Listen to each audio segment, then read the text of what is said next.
మే 23వ తేదీన మకర రాశిలో వక్రించిన శని దాదాపు 5 నెలల వక్ర సంచారం తర్వాత ఈ నెల అక్టోబర్ 11వ తేదీన వక్రత్యాగం చేసి మామూలు స్థితికి వచ్చి మకర రాశిలో శ్రవణ నక్షత్రంలో గోచార సంచారం చేయబోతున్నాడు. కాబట్టి శని మామూలు స్థితిలో గోచార సంచారం చేస్తూ మీ కన్యా రాశి వారికి పంచమ స్థానంలో ఇవ్వబోయే ఫలితాలను ఇప్పుడు చూద్దాం.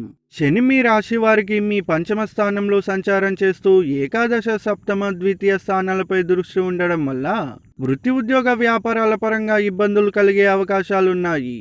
ఉద్యోగంలో మీ సహచరులు, మీ కింద పనిచేసే వారితో ఘర్షణ పడే అవకాశాలున్నాయి. మీ వ్యాపారంలో ఇబ్బందులు ఉంటాయి. మీ వ్యాపార భాగస్వామితో గొడవలు, వారి వల్ల నష్టాలను పొందే అవకాశాలున్నాయి. ఆర్థిక విషయాల్లో జాగ్రత్తగా ఉండకపోతే నష్టపోయే అవకాశాలున్నాయి.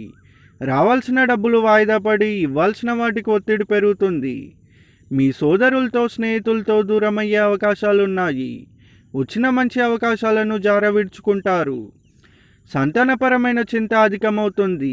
మీ పిల్లల విషయాల పరంగా ఇబ్బందికర వాతావరణం ఉండే అవకాశాలున్నాయి. స్త్రీ సంబంధ విషయాల్లో గొడవలు జరిగే అవకాశాలున్నాయి.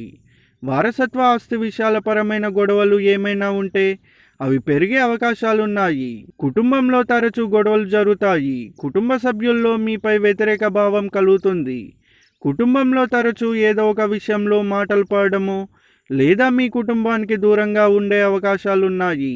భార్యాభర్తల మధ్య మనస్పర్ధలు వచ్చే అవకాశం ఉంటుంది. పెళ్లి సంబంధం కుదిరిన వారికి ఏదో ఒక రకంగా పెళ్లి సంబంధం రద్దయ్యే అవకాశాలున్నాయి. మీ మనసంతా అశాంతితో నిండిపోతుంది. అసంతృప్తితో కాలం గడుపుతారు. మీ మనస్సు, బుద్ధిపై నియంత్రణ కోల్పోయి ఎదుటివారితో అనవసరంగా మాటలు జారి మీకుండే గౌరవ మర్యాదలను తగ్గించుకుంటారు. మీకు శని వ్యతిరేక ఫలితాలను ఇస్తున్నట్లయితే ఈ పరిష్కారాలు చేసుకోవడం మంచిది. ప్రతి సోమవారం శివుడికి రుద్రాభిషేకం చేయించండి.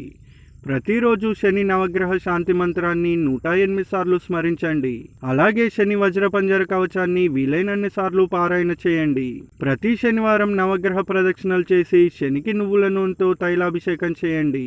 దేవతల్లో శివుడు, కాలభైరవుడు, వీరభద్రస్వామి, వెంకటేశ్వర స్వామి, అయ్యప్ప స్వామి, హనుమాన్ దేవతల ఆరాధనతో పాటు వారి స్తోత్రాల పారాయణ వల్ల కూడా శనిగ్రహ ప్రభావం తగ్గుతుంది.